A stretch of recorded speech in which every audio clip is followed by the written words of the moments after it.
Olá pessoal, tudo bem? Professor Kildre Canuto, nutricionista, para mais uma live, agora uma live especial, a live para preparação do concurso de domingo agora para Cascavel, tá? A gente selecionou questões diferentemente do que a gente trabalhou, né, no mês de abril, agora questões envolvendo vários assuntos, mas vamos mostrar a vocês quais aqueles assuntos que realmente a gente verificou depois de uma análise detalhada das últimas provas da Consulpan, o que realmente foi abordado, né, com mais frequência, tá bom? Vem aqui comigo.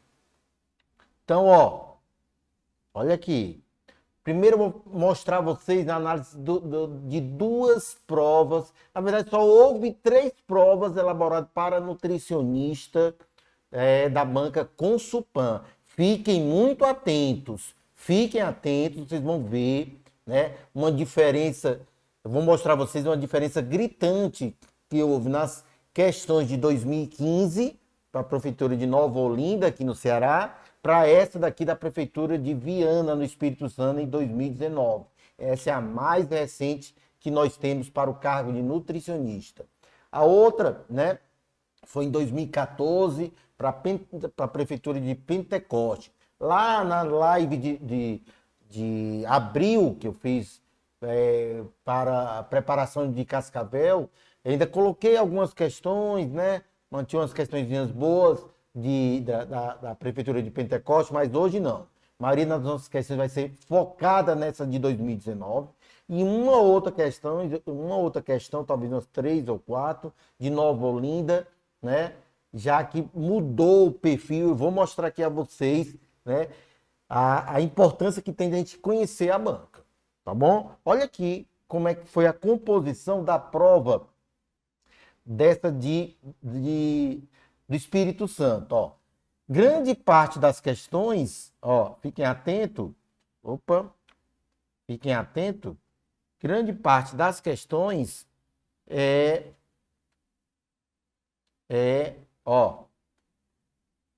por que tá falhando? Pera aí, canetinha, vamos lá. Sabe, faz ao vivo. Pronto. Grande parte das questões foi envolvendo bioquímica, de gestão de nutrientes.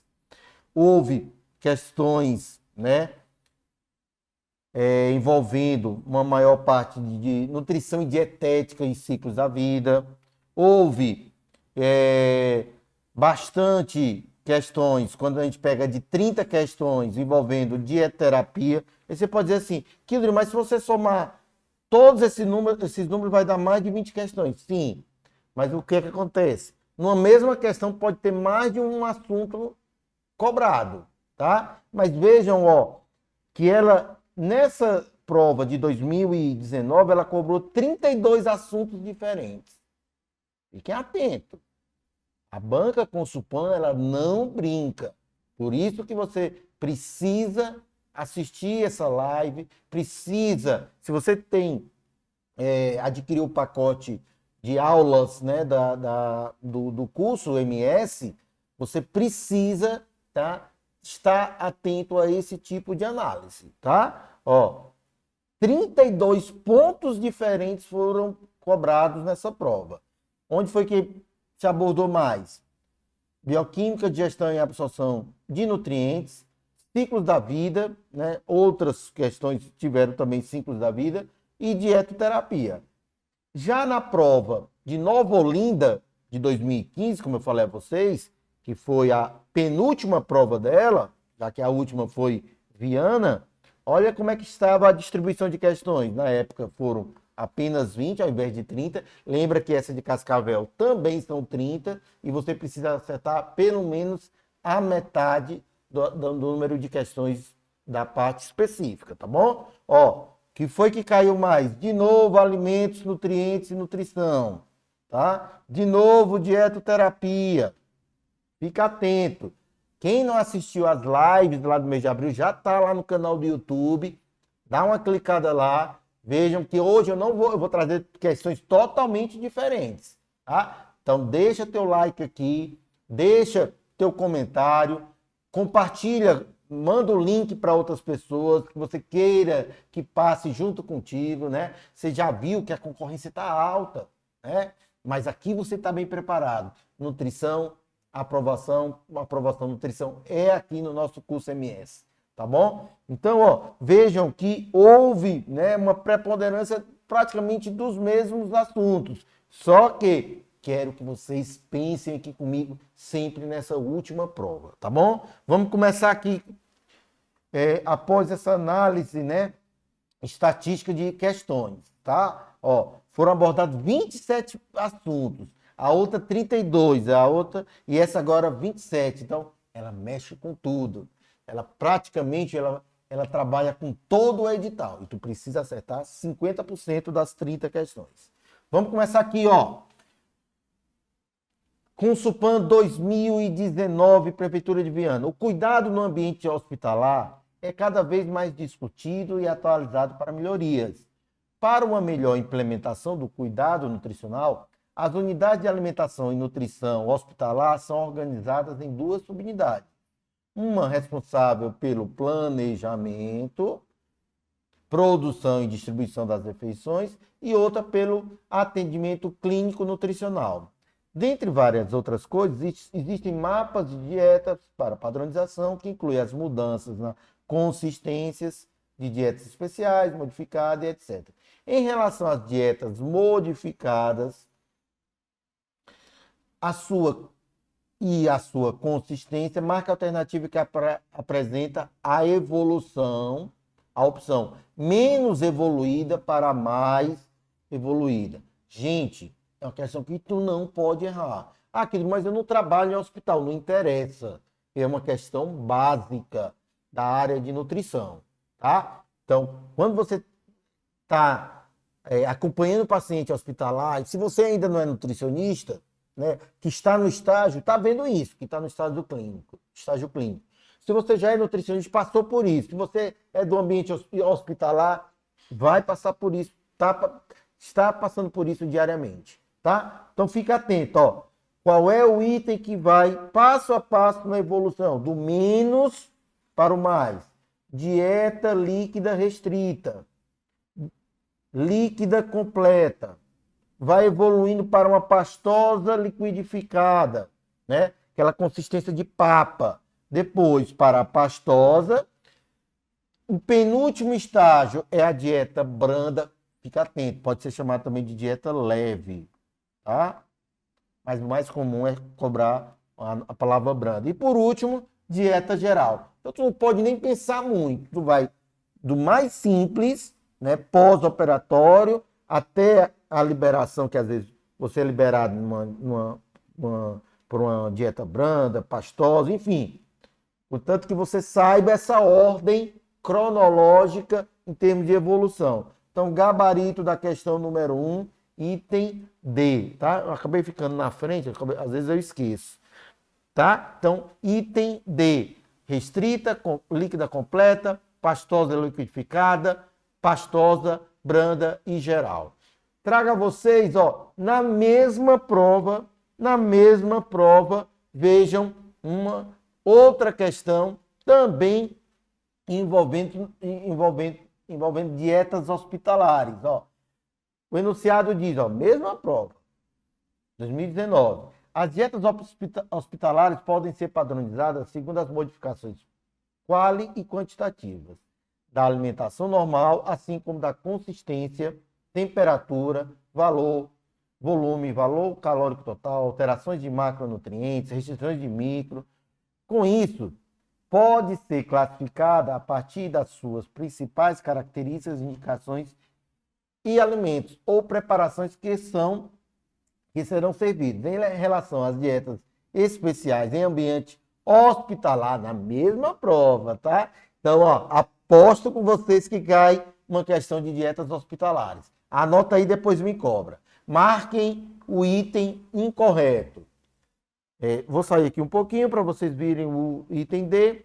O item A diz: a dieta líquida restrita são recomendados alimentos como bebidas isotônicas, suco de frutos coados e outros. Um golinho d'água aqui, perfeito. De líquida restrita é isso. E essa questão, desse item serve até para tu analisar, né, o que tu viu na questão anterior, tá? Dieta líquida restrita, perfeito. Dieta líquida completa, deve ser evitada alimentos como pães, biscoitos, se é líquido, né? Farelo, né? Farinhas integrais, né? Grãos cereais, tudo isso deve ser evitado. Presta atenção. Ele não está dizendo que a dieta líquida completa tem isso, não. É que deve ser evitado. Verduras, legumes, carnes em pedaços, embutidos, queijo duros, frutas inteiras. Então, não vou marcar porque ele quer o incorreto. Dieta líquida completa apresenta todos os alimentos, preparações da forma líquida e é prescrita para os pacientes que necessitam do mínimo esforço digestivo e pouco resíduo. Perfeito, tá? Item C, não vou marcar. O item D, na dieta pastosa, pode ser consumido pelo paciente os seguintes alimentos: pães macios, bisnagas, biscoitos sem recheios. Aí começa, né, a embaralhar as coisas, né? Torradas, bolo simples, mingau, farinha refinada, ou seja, que tem uma concentração maior de fibras, arroz integral. Não, né, pessoal? Então, isso aqui não faz parte da dieta pastosa. Como essa questão, né, pedia para marcar o item incorreto sobre as dietas hospitalares, vou marcar também item D, né? Coincidentemente, as duas também têm o mesmo gabarito, né? Item D. Então, fiquem atentos para dietas hospitalares. Podem me cobrar, tá? Estou apostando nesse tipo de questão na prova de domingo aí para a Prefeitura de Cascavel, tá? Anota aí no chat, vai colocando onde tu vai fazer. Se vai fazer em Cascavel, se vai fazer no Eusébio, ou se aqui em Fortaleza. Vai deixando aí nos comentários, tá bom? Porque já que deu muitos inscritos para os vários cargos, então tu sabe, então, que não necessariamente tu vai para Cascavel. Alguns vão ficar em Fortaleza, outros vão para o Eusébio, e talvez aqueles que moram em Cascavel mesmo, ou trabalham em Cascavel, naquelas redondezas, fique por lá. Coloca aqui, deixa teu comentário aonde tu vai fazer a tua prova, tá bom? Vamos para frente. Questão de número 3. Agora pegar uma questãozinha bem elaborada, tá? Com itens muito parecidos. Uma coisa que eu queria comentar com vocês. Vejam que a questão de número 1 e número 2, né? E assim como a gente vai ver nas demais de 2019, textos grandes, tá? Contextualização. Fica atento a isso para a tua prova de domingo, porque ele pode fazer, né, aquela semântica, aquele romantismo de ficar te enrolando e tu vai grifando aquelas coisas principais, tá bom? Vamos para frente. Então, qual das alternativas abaixo, né, melhor caracteriza um paciente com fibrose cística? Aqui uma questão que pode ser abordada como doenças genéticas ou mesmo como dietoterapia, tá? Então, o paciente com fibrose cística sente fortes dores abdominais que levam a quadros severos de vômito? Pode ser, mas o que é que melhor, presta atenção, melhor caracteriza? Vou fazer o seguinte, vou colocar já o quadro, né, que eu trouxe para vocês, as observações sobre as fibroses císticas. Fica atento, ó. O que é fibrose cística? É uma doença genética que afeta o cromossomo de número 5, mais especificamente, há uma má produção desse gene, né, que é do receptor STFR, e o que vai acontecer? Quais os órgãos principais a serem atingidos? O pulmão, não pode esquecer, o intestino, tá? E o pâncreas. Então, você vai ter uma formação de muco espesso e pegajoso, porque há um bloqueio das vias aéreas, há problema genético nesse receptor, STFR. Esse receptor ele é responsável por fazer a troca de íons cloretos, né? Daí essa doença também ser chamada de doença do beijo salgado. Às vezes as mães, né, começam a identificar algo anormal quando ao beijar o seu filho no rosto, sente um gostinho, né, salgado, porque esses pacientes exalam muito cloreto de sódio, tá? Então, o NaCl,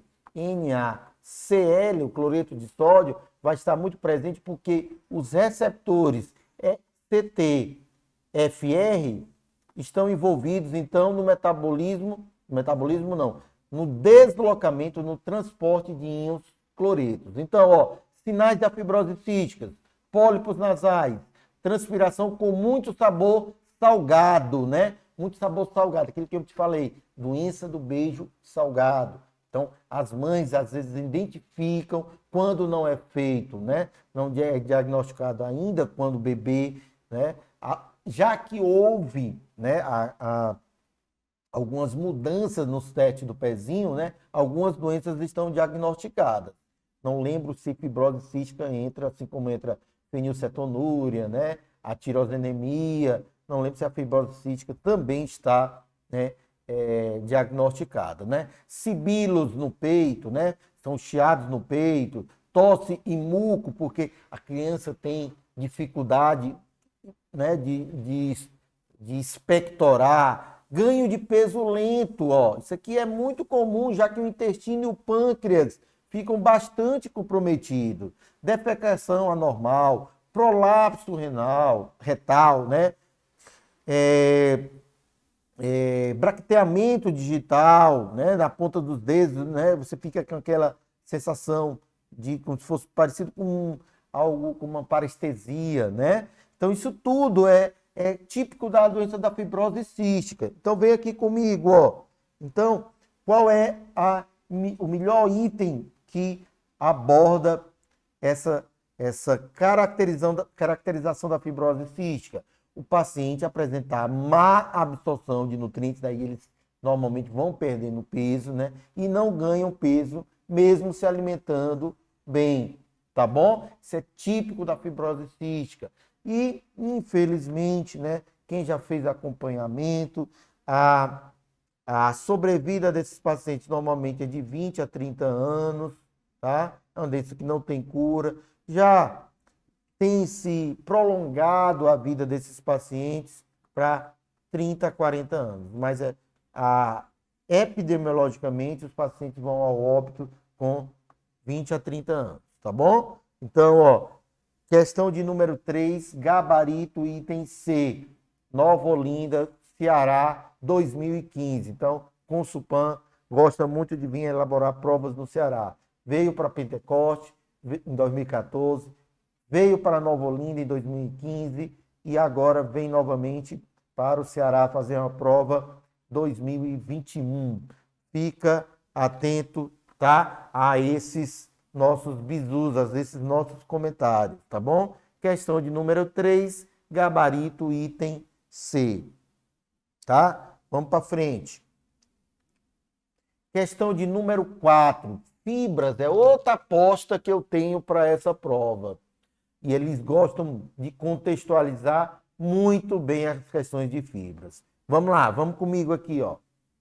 As fibras dietéticas são componentes vegetais intactos que não são digeridos, isso aqui eu sei que você já sabe, pelas enzimas gastrointestinais. Um gole d'água. As fibras funcionais referem-se a carboidratos não digeridos que foram extraídos ou produzidos a partir de vegetais. Ambos os tipos de fibras, ó, percebam, né, textos longos, as de 2019, ó, todas elas textos longos, tá? Para que você fique bem atento. Tem funções fisiológicas benéficas no trato gastrointestinal e na redução do risco de doenças. Marca a alternativa correta. Fica atento a isso. porque essa banca costuma revezar item correto e item incorreto. Vou sair aqui da frente, tá? Observem.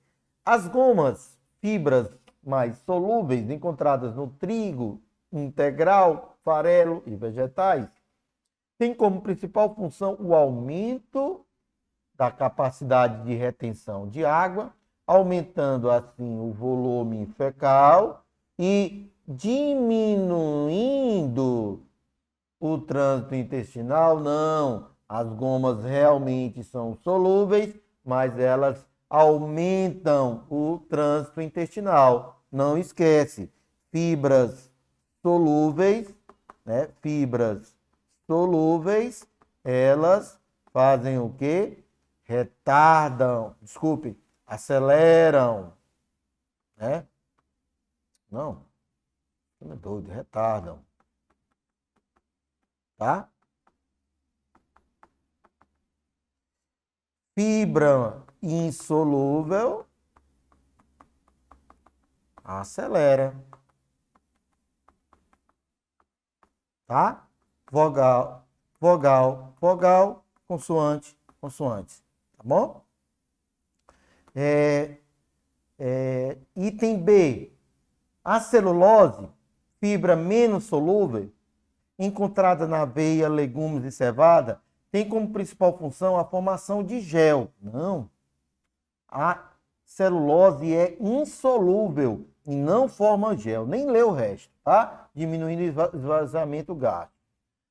C. As pectinas, fibras mais solúveis, encontradas na maçã, no morango e frutas cítricas, tem como principal função o aumento da capacidade de retenção de água, aumentando assim o volume fecal e diminuindo o trânsito, né, o tempo de trânsito intestinal. A mesma justificativa para o item A, né? Fibras solúveis retardam, não diminui tempo.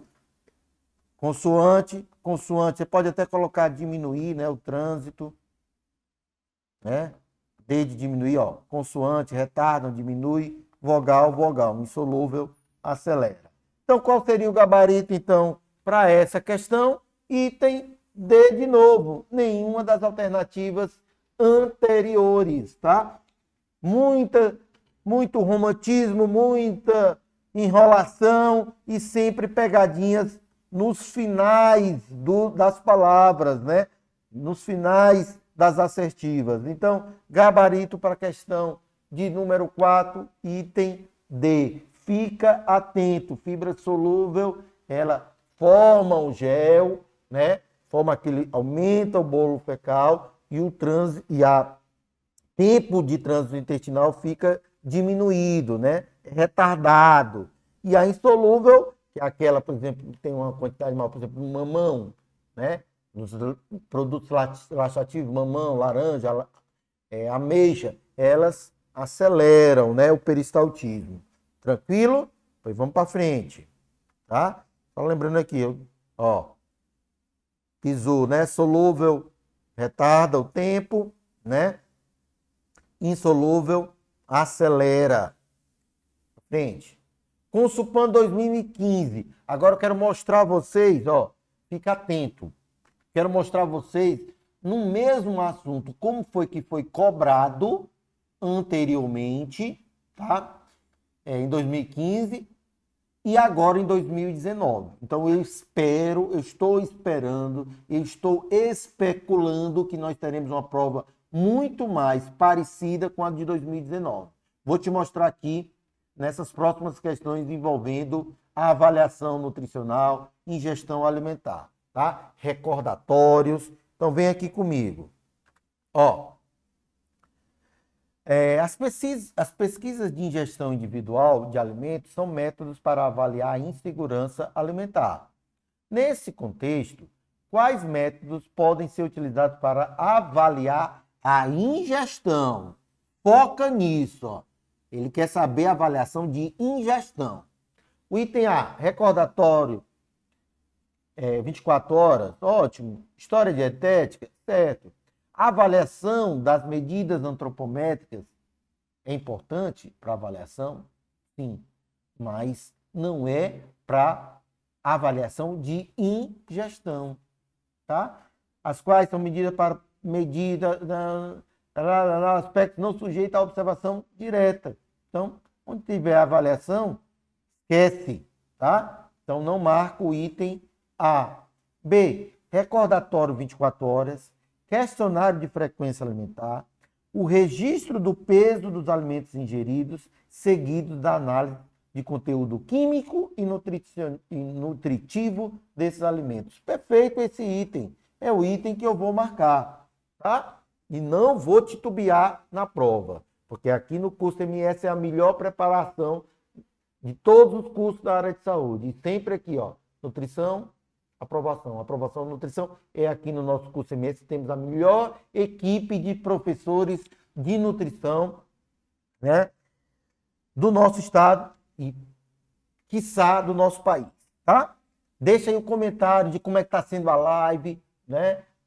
Vamos resolver 12 questões. Só vamos sair aqui quando nós resolvemos essas 12 questões que nós trouxemos para você. Deixa aí o comentário de onde tu vai fazer a prova. Manda, né, o link para quem está assistindo. Os demais, ó. Item C, questionário de frequência. Pesquisa de orçamento doméstico. Não, né? Item D, questionário de frequência alimentar, recordatório 24 horas, história alimentar. Aí o que melou a vara foi a avaliação antropométrica, já que a gente está falando de ingestão alimentar. Gabarito da questão de número 5. Gabarito da questão de número 5. B de bola. Tá? Tranquilo? Não chegamos na metade. Estamos com 5 questões resolvidas, né? Para quem vai entrando aí, ó, observa aí o gabarito, ó. Questão 1, D. Questão 2, também D de dado. Questão 3, C de casa, de curso MS. Questão 4, D de dado, D de dia. Não D de noite, D de dia. E B de bola, tá? Ou B de Bambi. Tranquilo? Vamos para frente. Olha aqui como é que é cobrado. Vem aqui comigo. Agora, como foi cobrada uma questão, as duas próximas questões, eu acho que a 7 também. Não, a 7 também envolve um pouquinho de avaliação, mas envolve nutrição e dietética. Ó, como foi que foi cobrada agora uma questão de avaliação? Olha só o tamanho do texto, né? Olha aí o tamanho que está o texto. Opa, canetinha bem maior, né?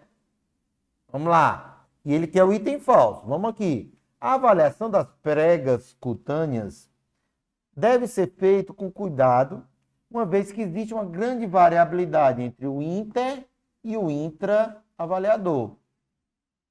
Portanto, deve haver padronização dos procedimentos e treinamento dos avaliadores. As pregas, ou também chamadas dobras cutâneas, em um mesmo paciente devem ser medidas sempre pelo mesmo avaliador. Em algumas situações, né, isso é bom, esses textos são bons para você também estudar para outros assuntos, né? Como na obesidade mórbida e no edema, essas medidas não são fidedignas, ó. Item que poderia cair na prova, né?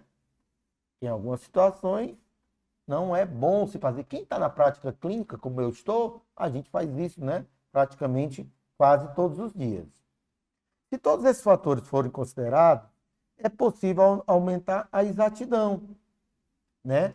E a fidedignidade das medidas da prega cutânea na avaliação da reserva de gordura corporal dos indivíduos em diversas situações clínicas. Entre as orientações gerais para a aferição da prega, não deve estar o quê? Vamos lá. Você deve segurar a prega formada, né, pelo tecido adiposo com os dois dedos, com os dedos polegar e indicador, dedo polegar e indicador, da mão esquerda a 1 centímetro do ponto marcado. Óbvio. Opa, óbvio. Certo, não vou marcar essa porque ele quer o item incorreto. Identificar e marcar o local a ser medido, excelente, embora na prática nem sempre se faça isso.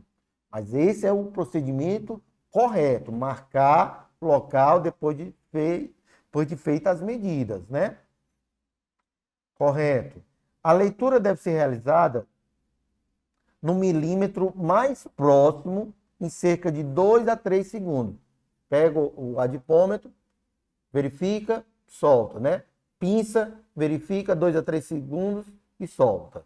Perfeito, tá? Medir uma única vez? Não. Para evitar distorções? Não. Normalmente a gente faz aqui em triplicata.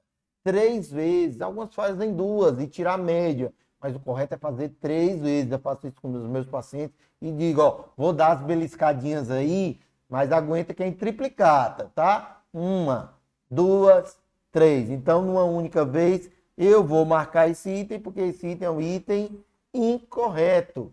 Tranquilo? Gabarito, só tá dando o item D, né? Só tá dando item D de doido, D de dia, D de dado, tá?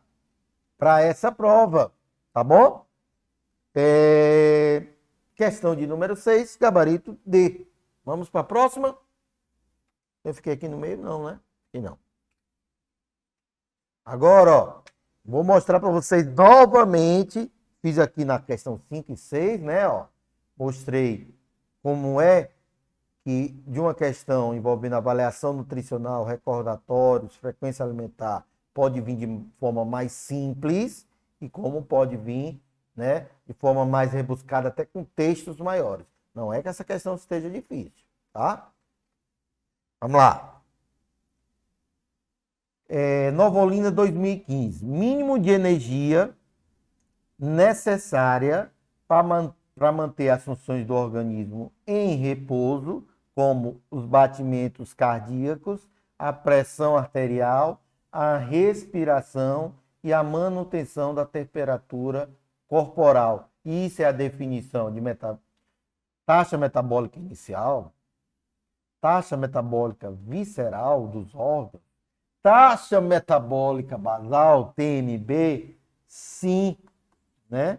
Essa é a definição da taxa metabólica basal. Então, o gabarito dessa questão, ó, veja que era um texto conceitual, bem direto, para você conceituar taxa metabólica basal. Uma questão que em 2015, né, foi bem mais simples, pela própria banca que vai elaborar a prova para ti agora no domingo. E agora eu vou te mostrar algo mais rebuscado de 2019. Ó. Olha, vê só o tamanho das assertivas, tu já toma um susto, né? Vou até sair aqui do meio para que vocês, né, possam ler direitinho cada uma dessas assertivas, tá bom? Questão da Consulpan 2019. Vou só beber uma águazinha aqui. Tá?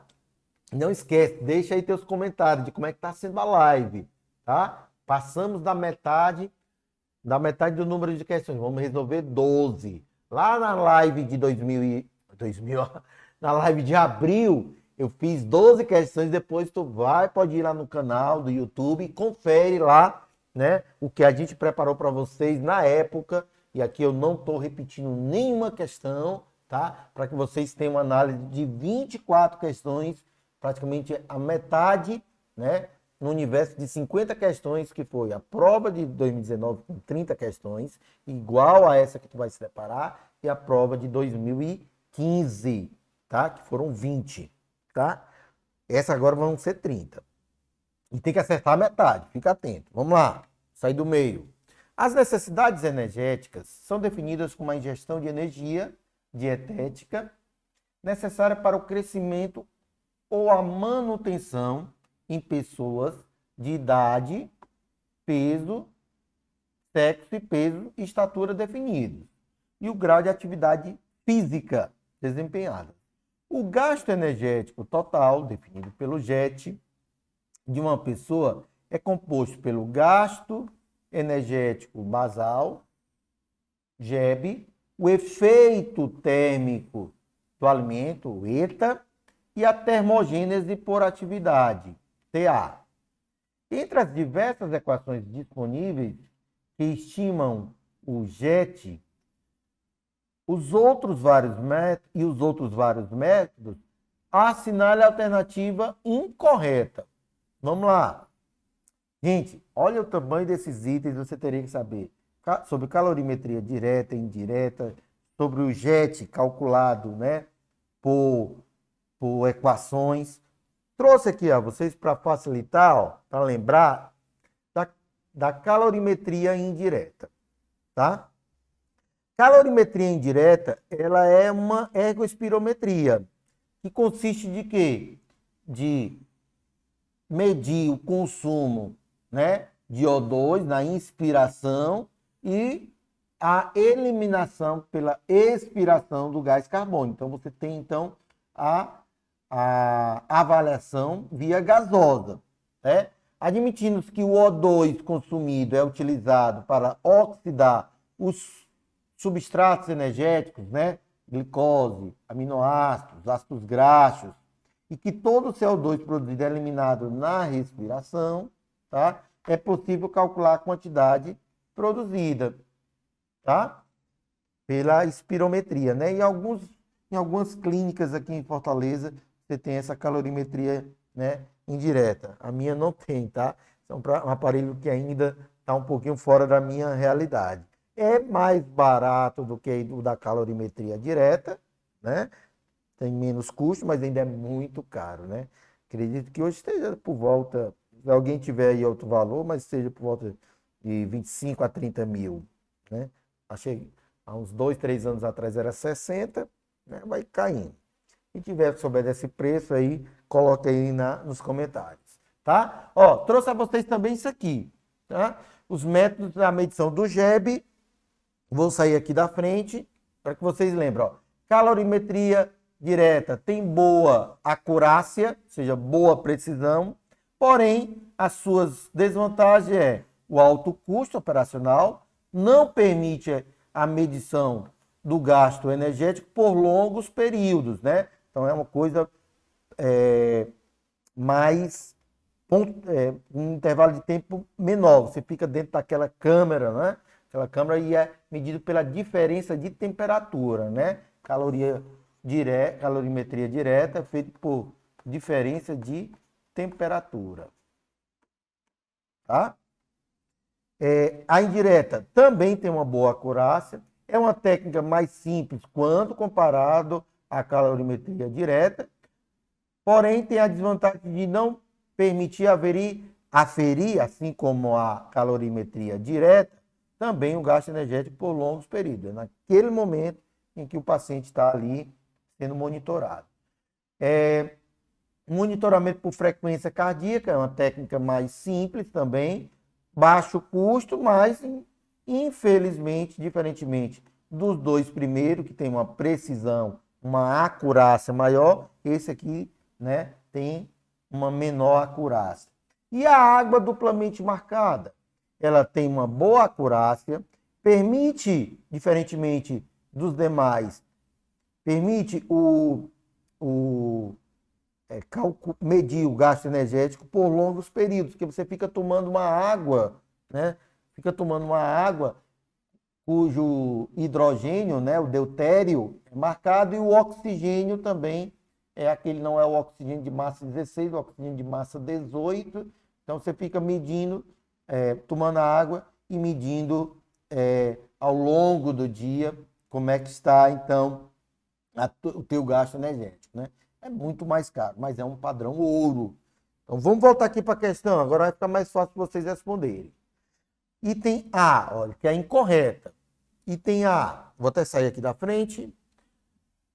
A calorimetria direta somente é possível com equipamentos caros e muito especializados. Uma pessoa é monitorada em uma sala com equipamento que mede o calor, né, temperatura produzida no interior do indivíduo. A calorimetria direta fornece uma medida de energia gasta na forma de calor. Ótimo. Porém, não fornece informações sobre o tipo de combustível, né?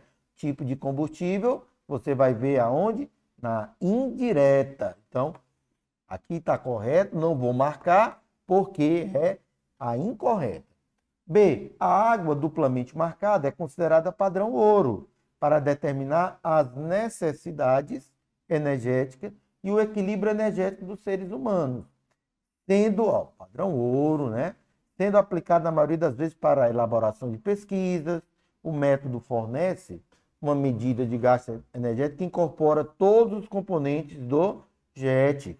Perfeito. Não vou marcar essa. Item C. A calorimetria indireta, que foi essa que eu trouxe aqui para vocês, né? Somente é possível com equipamentos caros e muito especializados.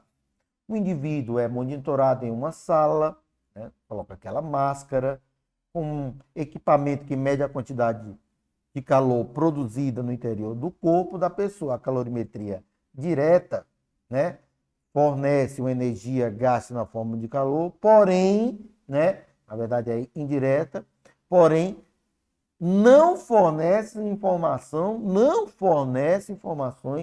sobre o combustível. Então, você viu aqui que os combustíveis são O2 e CO2. Então, o item a ser marcado é justamente esse, já que ele quer o incorreto quando ele diz que não fornece. Na direta, realmente não fornece, mas na indireta, fornece. Item D, existem diversas equações que estimam o JET, né?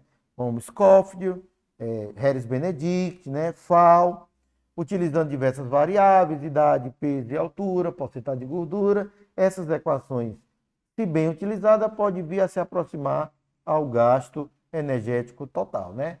JET, por Harris-Benedict, Schofield, FAO, AMS. Então, está correto. Então, o item a ser marcado seria o item C.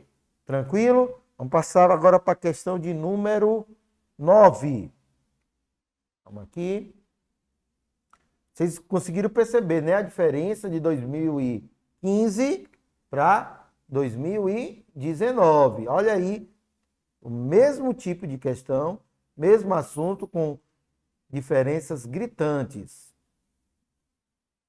Não vai esquecer, tá? Gasto energético basal varia no gasto energético total, né? Varia de 60% a 75%.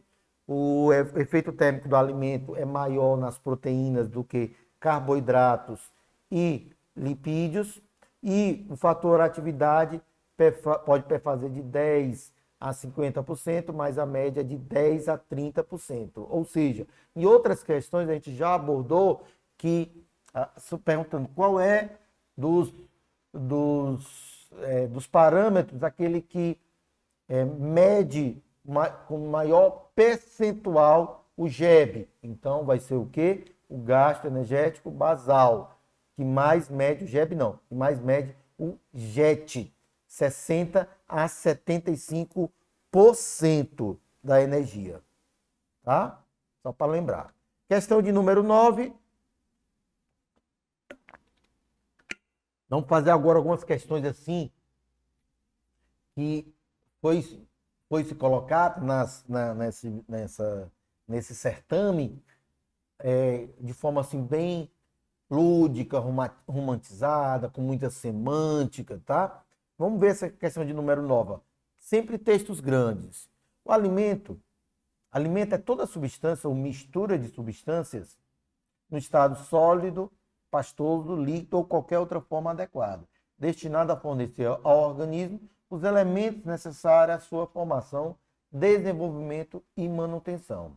Muitas vezes os alimentos cumprem ainda um importante papel social, é sempre importante, no âmbito cívico, religioso e familiar.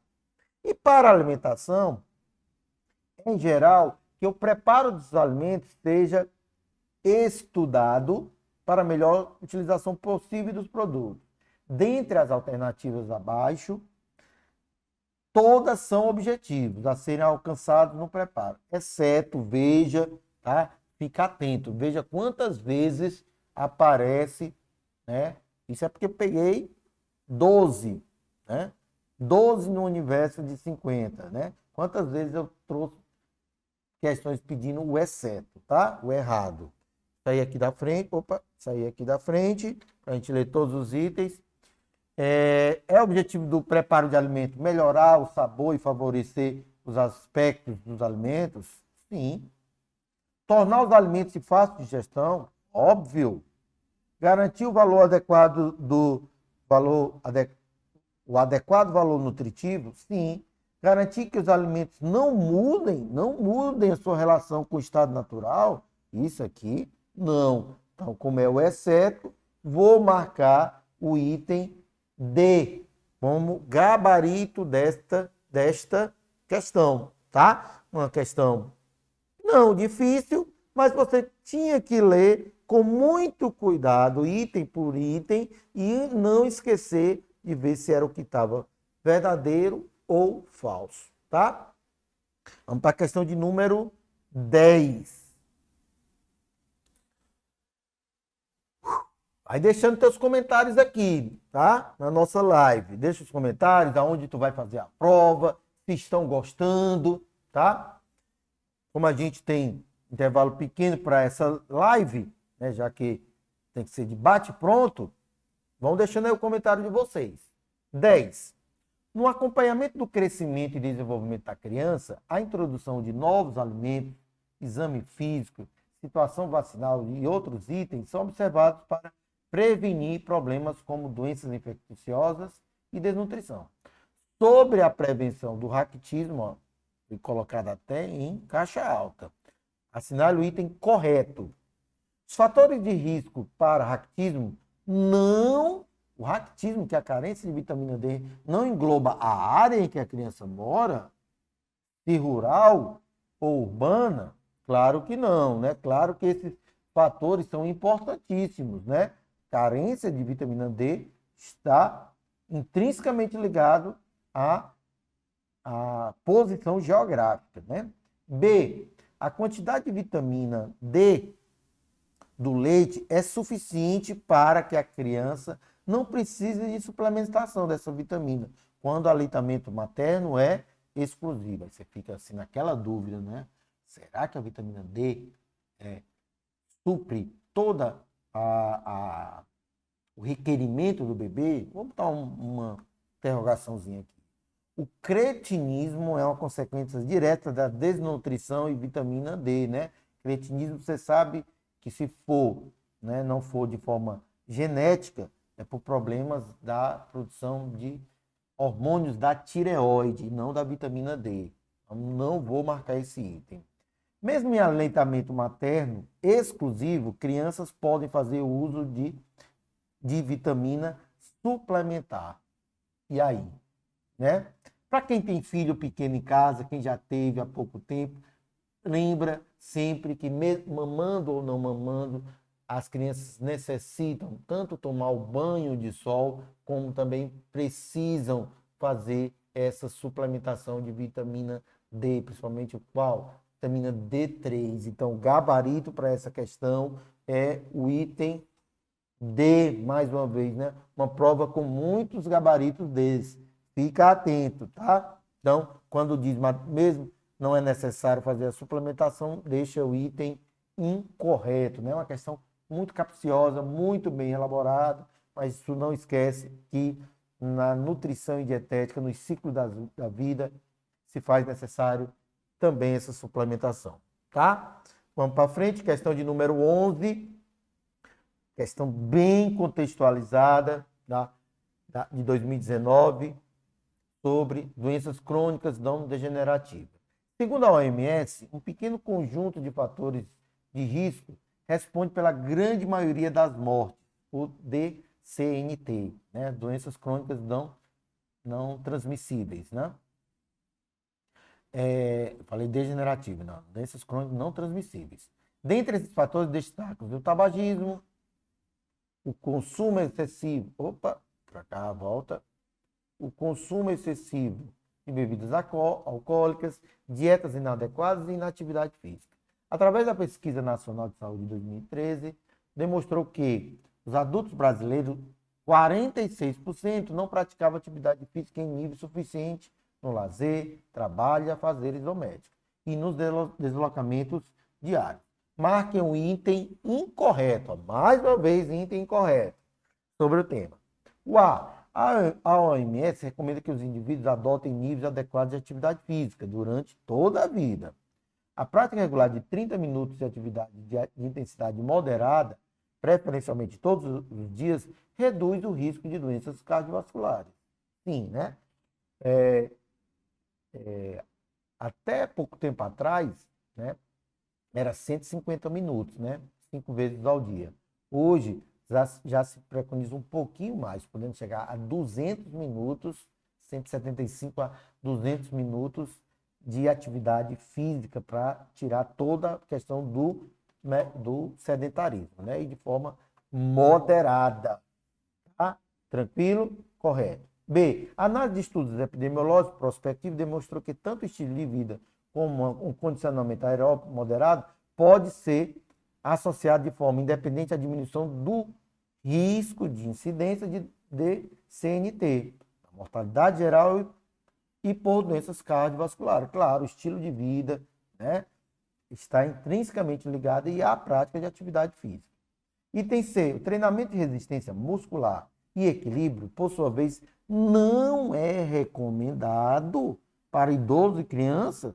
Claro que sim, né? Uma vez que pode interferir na qualidade da estrutura óssea, muito pelo contrário, vai melhorar, né? Estou aqui na frente, vai melhorar a estrutura óssea. Então, vou marcar esse item, já que está se pedindo o item incorreto. Então, gabarito, item C. Vamos ler o item D. Dentre os benefícios que são encontrados ao se realizar atividade física de forma regular, destaca-se a melhora da autoestima, redução do isolamento social, alívio do estresse e diminuição da depressão, melhora da resistência física, melhora da autoimagem, aumenta do bem-estar físico e mental e melhora da função pulmonar, dentre outros. Isso está corretíssimo, só precisa, vejam, gente, nessa questão só precisava ter paciência para ir lendo item por item, ver, ó, que não é recomendado para idosos e crianças, não. No enunciado da questão até se fala que é para todas as fases da vida, né? A prática de atividade física. Em algum momento eu vi aqui, tá? Adultos brasileiros e tal, né? A não prática acaba levando um grande percentual de sedentarismo, tá? Tranquilo? Questão de número 11C. Estamos chegando ao fim da nossa live. Última questão, trouxe uma questão de síndrome metabólica, que é outro assunto que eu estou apostando que cairá para essa prova de domingo, que é um assunto de alta relevância, tá? Vamos ver, ó, mais uma vez o exceto, tá? Os itens a seguir indicam alguns dos critérios utilizados para diagnosticar a síndrome metabólica. Exceto, síndrome metabólica envolve, né, a questão da quantidade de triglicerídeos, de HDL, da circunferência, né, abdominal, melhor dizendo, circunferência de cintura, a pressão diastólica e sistólica. Mas vamos ver aqui o que é que a Consulpan, essa banca, trouxe para a gente. Tá? A alteração na glicemia de jejum, beleza. Normalmente apresentando valores acima de 110, sim, né? Aquela questão do pré-diabético. Em 2015, né? Se botasse 100, acima de 100, né? Acima de 99, também estaria correto. Né? Só que a gente sabe caracterizar a diabetes, né? Em jejum acima de 126, pós 2 horas acima de 140. Pressão sistólica maior do que 130 milímetros de mercúrio e diastólica, que é a segunda pressão, acima de 85, corretíssimo. HDL apresentando valores menores de 40 para homens e menores de 50 para mulheres, sim. Embora hoje na prática clínica a gente tente cada vez mais aumentar esse HDL, porque principalmente das mulheres, Porque vocês sabem, geneticamente, per si, as mulheres têm um HDL maior do que o do homem. E eu, normalmente, na prática clínica, eu trabalho para que meus pacientes, o homem fique em torno, né, de 45 a 55, pelo menos, e as mulheres entre 51 a 60, até de HDL, que é o chamado colesterol bom. A lipoproteína de alta densidade, porque, lembrando, a alta densidade tem mais um bom percentual de proteína, que é o que mede a densidade, e um menor conteúdo de lipídio, tá? Então, também está correto. Item D, hormônio do crescimento, apresentando valores menores do que 0,5 miligramas dia, dando início ao quadro de caquexia. Gente, isso é importante, o hormônio do crescimento é importante, mas não existe nenhuma preconização para síndrome metabólica. Vocês podem depois conferir em outras aulas minhas, né, no Fundo Saúde em Casa, no Fundo Saúde Extensivo, no APC, né, no Alta Performance, a gente coloca lá o quadro, detalha bem nesses momentos, né, aqui pelo curso, o que a gente deve analisar com mais acurácia, né? Então, o GH, isso aqui não. Então, gabarito desta questão, item D. Mais uma vez o item D, né? Tranquilo isso aqui, pessoal? Então, a gente resolveu 12 questões, fizemos uma análise, tá, geral das duas últimas provas, né? Analisamos a prova de 2015, que tinham 20 questões, mas que tinham 27 assuntos distintos, né? Fizemos uma análise da prova de 2019, que vai ser muito parecida com essa. Podem me cobrar, tá? No domingo à tarde, pode me cobrar, já que a maioria vai fazer a prova, né, no domingo de manhã. Coloquem aqui o local nos comentários. Eusébio Cascavel, Fortaleza, aonde você vai fazer a prova? Né? Deixe seus comentários sobre a nossa live.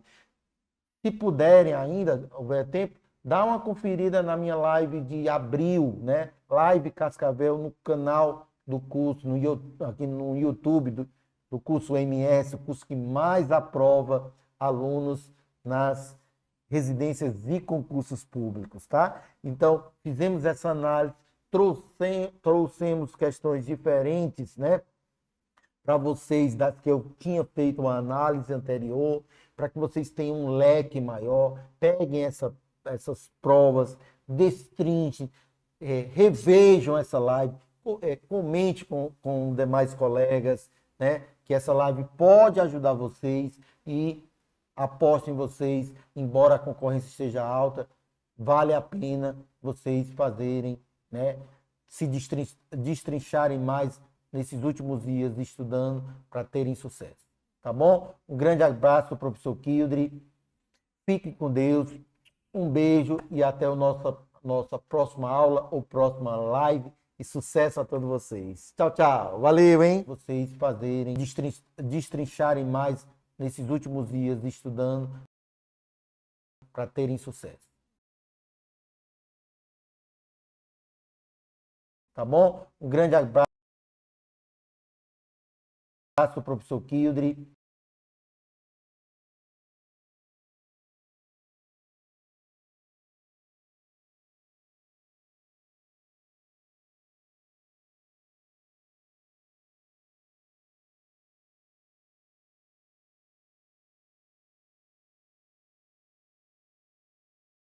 Próxima live.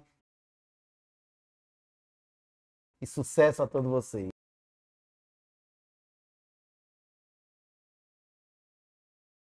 Tchau, tchau. Valeu, hein? Vocês fazerem, destrincharem mais nesses últimos dias estudando para terem sucesso. Tá bom? Um grande abraço do professor Kildre.